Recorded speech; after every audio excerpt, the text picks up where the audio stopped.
नमस्कार। आपका अखबार के YouTube चैनल पर आपका स्वागत है। मैं हूं प्रदीप सिंह। एक बहुत पुरानी हिंदी फिल्म है, नाम है उसका दूर गगन की छाँव में। उसका एक गीत है, कोई लौटा दे मेरे बीते हुए दिन वो मेरे प्यारे पल छिन, मेरे ख्वाबों के महल, मेरे सपनों के नगर। लंबा गाना है, बड़ा लोकप्रिय गाना था। आजकल देश के विपक्षी दल यही गीत गुनगुना रहे हैं। उनको 1990 का दौर याद आ रहा है। अब मुश्किल ये है कि इस 1990 के दौर को याद करने में वहाँ कांग्रेस विलेन के रूप में नज़र आती है।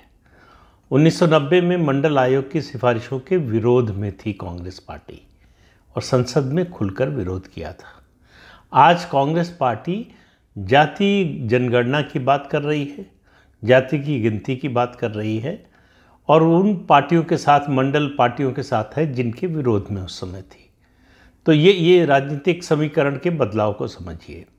और इनका मकसद क्या है? दरअसल प्रधानमंत्री नरेंद्र मोदी की जो अपनी पार्टी की सामाजिक विस्तार की नीतियां हैं, जो उनके सुशासन का असर है, जो उनके विमर्श का असर है, वो चाहे राष्ट्रवाद हो, चाहे सांस्कृतिक राष्ट्रवाद की बात करें, देश की एकता अखंडता की बात करें, हिंदुत्व की बात करें, उन सब की काट के लिए अतीत में लौटना चाहती है विपक्षी पार्टियां।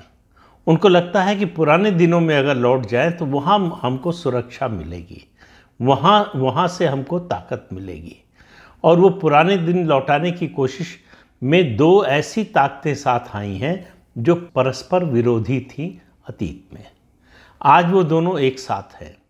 अब आप देखिए कि मंगलवार को कांग्रेस के राष्ट्रीय अध्यक्ष मल्लिकार्जुन खड़गे ने मध्य प्रदेश के दौरे पर थी और कहा कि हम अगर सत्ता में आए तो जाति की गणना कराएंगे। अब कांग्रेस पार्टी की 4 राज्यों में सरकार है। कर्नाटक में है, राजस्थान में है, छत्तीसगढ़ में है और हिमाचल प्रदेश में है। कर्नाटक में वो जाति की गणना करा चुकी है अपने पहले कार्यकाल में, 13 से 18, 2013 से 2018 के बीच में, जब उस समय भी सिद्धरामैया ही जो है वो प्रदेश के मुख्यमंत्री थे। और 15 में ही रिपोर्ट आ गई थी इस जाति की गणना की। इसके बारे में मैं विस्तार से वीडियो में एक बता चुका हूँ, तो उसको दोहराऊंगा नहीं। लेकिन अभी तक उसको सार्वजनिक करने की हिम्मत पार्टी या सरकार कर्नाटक की नहीं जुटा पाई है। राजस्थान, छत्तीसगढ़ और हिमाचल प्रदेश में जाति गणना 5 साल होने जा रहे हैं, कुछ महीने बचे हैं कांग्रेस की सरकार को, खासतौर से राजस्थान और छत्तीसगढ़ में। हिमाचल में अभी आए हैं, वहाँ जाति की गणना अभी तक नहीं कराई। तो सवाल ये है कि मुद्दा उठा क्यों रहे? बिहार में नीतीश कुमार और आरजेडी की जो सरकार है उसने जाति गणना कराने का फैसला किया। पहले पटना हाई कोर्ट ने रोक लगाई, फिर इजाज़त दे दी, फिर सुप्रीम कोर्ट में आया मामला।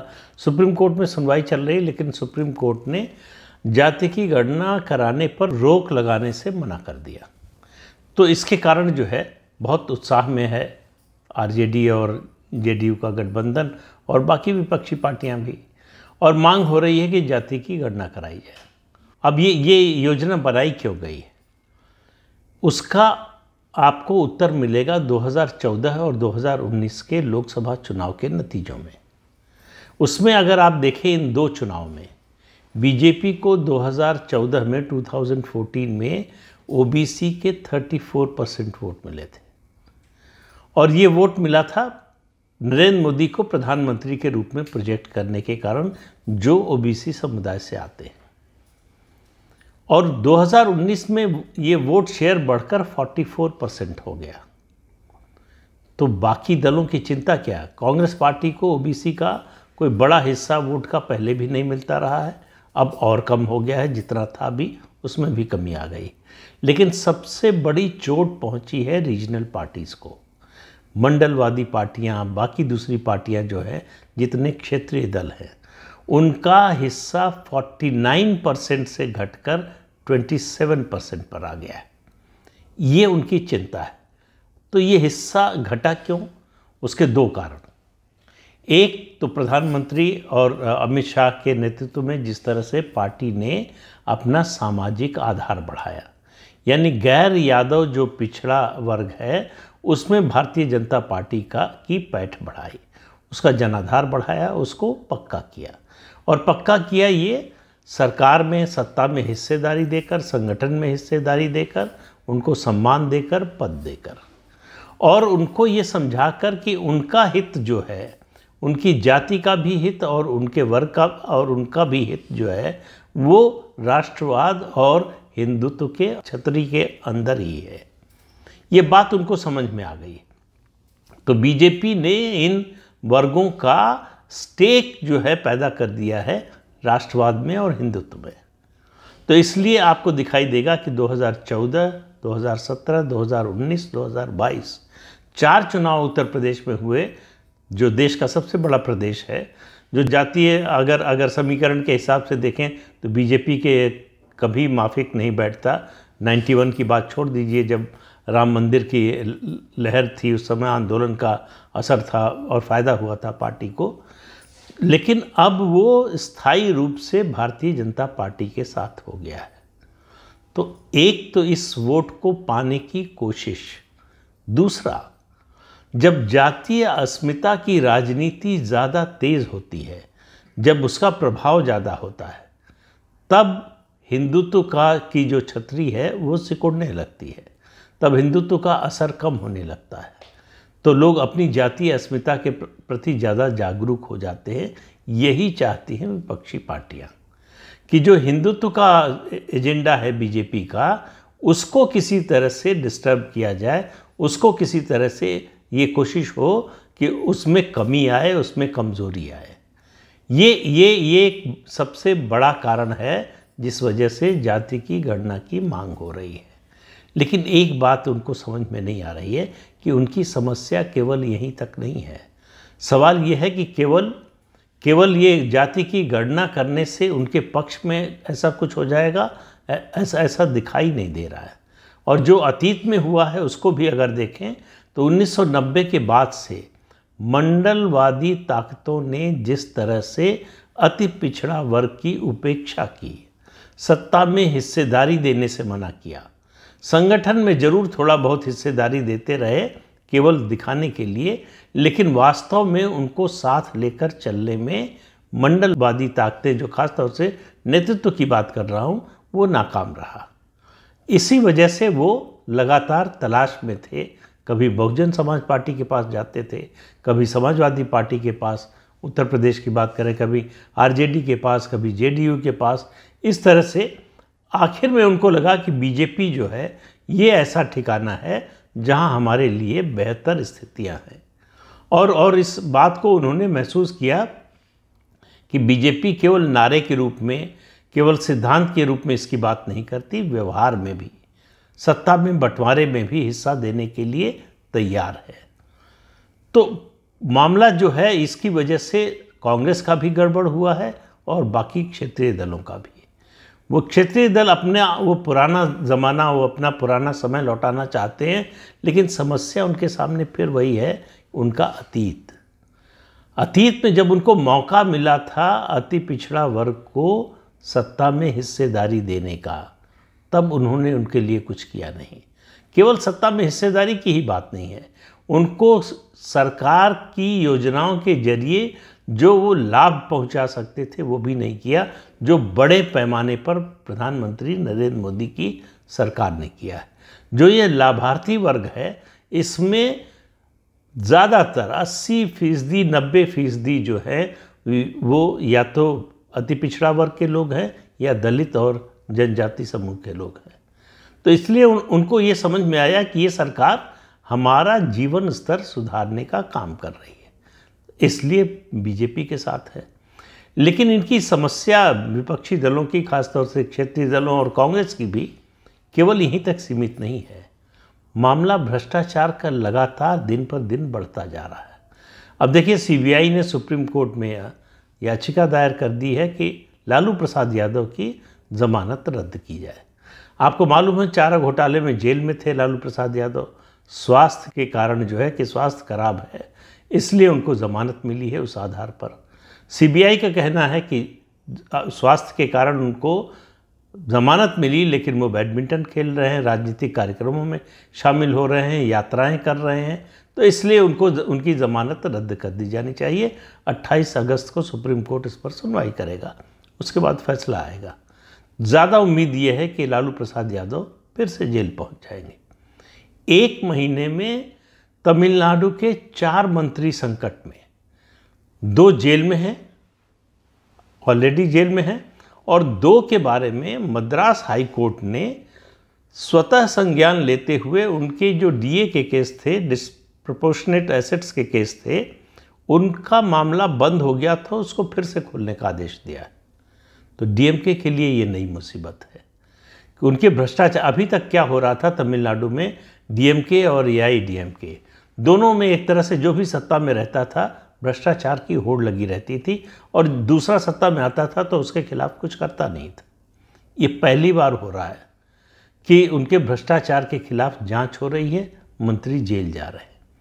आम आदमी पार्टी के बारे में बताने की ज़रूरत नहीं है, उनके खिलाफ रोज़ नए घोटाले और ऐसे मामले सामने आ रहे हैं जिसमें उनकी पूरी सरकार, पार्टी और मुख्यमंत्री तक उसकी आंच पहुंचना बिल्कुल तय है। ये मैं कई बार कह चुका हूं, लगता है कि दोहरा रहा हूं, लेकिन आप मान कर चलिए कि धीरे धीरे पक रहा है, बड़ी धीमी आंच पर पक रहा है, लेकिन ये पकेगा ज़रूर। और उसके अलावा देखिए, समस्या राजनीतिक स्तर पर भी है। गठबंधन तो बन गया है, लेकिन पंजाब में आम आदमी पार्टी के खिलाफ कांग्रेस के लोग जिस तरह से बोल रहे हैं, जिस तरह से विरोध कर रहे हैं, दिल्ली में भी विरोध हो रहा है। और पश्चिम बंगाल में ममता बनर्जी के बारे में आपको पता है कि उनके भतीजे अभिषेक बनर्जी का नाम, जो कैश फॉर जॉब घोटाला है कि नौकरी के बदले में पैसा लिया गया शिक्षा विभाग में, उसमें आया है। उसकी जांच ईडी और सीबीआई दोनों कर रही है। ईडी की जांच रोकने के लिए सुप्रीम कोर्ट गए थे अभिषेक बनर्जी। सुप्रीम कोर्ट ने राहत देने से मना कर दिया, न केवल मना किया, कहा इसमें कुछ गड़बड़ तो नज़र आती है। अब उसके बाद जो है, सोमवार को ईडी ने कोलकाता में अभिषेक बनर्जी से जुड़ी एक कंपनी के कई ठिकानों पर रेड किए। ममता बनर्जी तुरंत हरकत में आ गई। उन्होंने कहा कि ये हमारे खिलाफ साजिश है, केंद्र सरकार जो है हमारे लोगों को परेशान कर रही है, हमारे लोगों के खिलाफ सीबीआई और ईडी को लगा दिया है और राजनीतिक रूप से हमको परेशान करने की, दबाव में डालने की कोशिश हो रही है। लेकिन जांच हाई कोर्ट की निगरानी में और मामलों की भी चल रही है। जितने घोटाले हुए हैं, ममता बनर्जी के खिलाफ भ्रष्टाचार के इतने आरोप, इतने, उनकी सरकार की बात कर रहा हूँ, इतने आरोप, इतने मामले इससे पहले कभी नहीं आए। और जो आए वो आरोप तक सीमित थे, और वो चूँकि विपक्षी आरोप लगा रहे थे, उनके विरोधी आरोप लगा रहे थे, जो राजनीतिक विरोधी है, इसलिए उसका वो फ़ायदा उठा लेती थी। हमारे खिलाफ एक पॉलिटिकल वेंडेटा चल रहा है, लेकिन अब ये अदालत के आदेश पर और अदालत की निगरानी में जांच हो रही है, इसलिए उनके लिए ज़्यादा मुश्किल और ज़्यादा बढ़ गई। तो कुल मिला के अलग अलग राज्यों में अगर आप देखें तो अलग अलग जो रीजनल पार्टीज़ हैं, जो INDIA जो गठबंधन बना है, उसके जो घटक हैं, उनकी आपस में समस्या है। उत्तर प्रदेश में जयंत चौधरी का कहना है कि उनका समाजवादी पार्टी से कोई जो है समझौता नहीं है, कोई गठबंधन नहीं है, लेकिन वो राष्ट्रीय गठबंधन में शामिल हैं। अखिलेश यादव की समस्या ये है, उनका डर ये है कि जिस तरह का माहौल बना है कर्नाटक के चुनाव के बाद, उसमें मुसलमान वोटर फिर से एक बार कांग्रेस की ओर देख रहा है। तो अगर मुसलमान खिसकता है तो अखिलेश यादव की पूरी पैर के नीचे से ज़मीन खिसक जाएगी। तो अब वो समझ नहीं पा रहे हैं कि कांग्रेस से अलायंस करें या ना करें। करें तो नुकसान है, नहीं करते हैं तो नुकसान है। अब उनको आकलन ये करना है कि कहाँ ज़्यादा नुकसान है। इसलिए आप देखेंगे पिछले कुछ दिनों से उनके जो बयान आ रहे हैं, वो बहुजन समाज पार्टी के प्रति बड़े सॉफ्ट नज़र आ रहे हैं। तो उनके करीबी लोगों का कहना है कि वो चाहते तो ये हैं कि उनका अलायंस बहुजन समाज पार्टी से एक बार फिर हो। 19 में हुआ, सफल नहीं हुआ, उसके बाद चुनाव के नतीजे आने के बाद तुरंत टूट गया। दोनों ने एक दूसरे पर आरोप लगाए, लेकिन पिछले कुछ समय से दोनों एक दूसरे के खिलाफ आरोप नहीं लगा रहे। तो क्या ऐसी कोई संभावना बन सकती है? हो सकता है, राजनीति में कुछ भी असंभव नहीं है, लेकिन उसका कोई इलेक्टोरल गेन होगा, रिजल्ट पर कोई असर पड़ेगा, ऐसा दिखाई नहीं दे रहा है। दोनों पार्टियों की स्थिति, बहुजन समाज पार्टी की ज़्यादा खराब है, लेकिन समाजवादी पार्टी की भी स्थिति पहले की तुलना में हर चुनाव में खराब होती जा रही है। 2022 के चुनाव में जरूर ओम प्रकाश राजभर के साथ अलायंस होने के कारण उनको फ़ायदा हुआ, उसके अलावा उनके जनाधार में कोई बढ़ोतरी नहीं हुई है। पिछले 9 साढ़े 9 सालों में समाजवादी पार्टी अपने साथ कोई नया सामाजिक समूह नहीं जोड़ पाया है। हालांकि नारा ज़रूर अखिलेश यादव पीडीए का दे रहे हैं कि पिछड़े, दलित और अल्पसंख्यक, लेकिन वो नारा कहीं से चल नहीं पा रहा है। तो मुश्किल में जितने क्षेत्रीय दल हैं सभी है अलग अलग कारणों से, अलग अलग तरह से, और सबसे बड़ी मुश्किल है भ्रष्टाचार के खिलाफ जांच की। उसकी जो आंच है उससे सबसे ज़्यादा परेशान है, और उनको लग रहा है कि इससे बचाव का एक ही तरीका है कि सब एक हो जाए। एक होने से कम लड़ने में आसानी होगी, कम से कम जवाब देने में, एक दूसरे के प्रति जो है वो ढाढ़स बंधाने का तो काम कर ही सकते हैं। तो जैसे जैसे लोकसभा चुनाव नज़दीक आएगा, ये दबाव आगे आने वाले समय में बढ़ने वाला है, और परेशानी भी गठबंधन के साथियों की, जो नया गठबंधन विपक्षी दलों का बना है, उनकी समस्याएं और मुश्किलें भी बढ़ने वाली। तो इस अंक में इतना ही। अगले अंक में फिर मिलेंगे किसी नए मुद्दे के साथ। तब तक के लिए अनुमति दीजिए। आपसे अनुरोध है कि ये चैनल देखिए, शेयर कीजिए, लाइक कीजिए और सब्सक्राइब जरूर कीजिए। नमस्कार।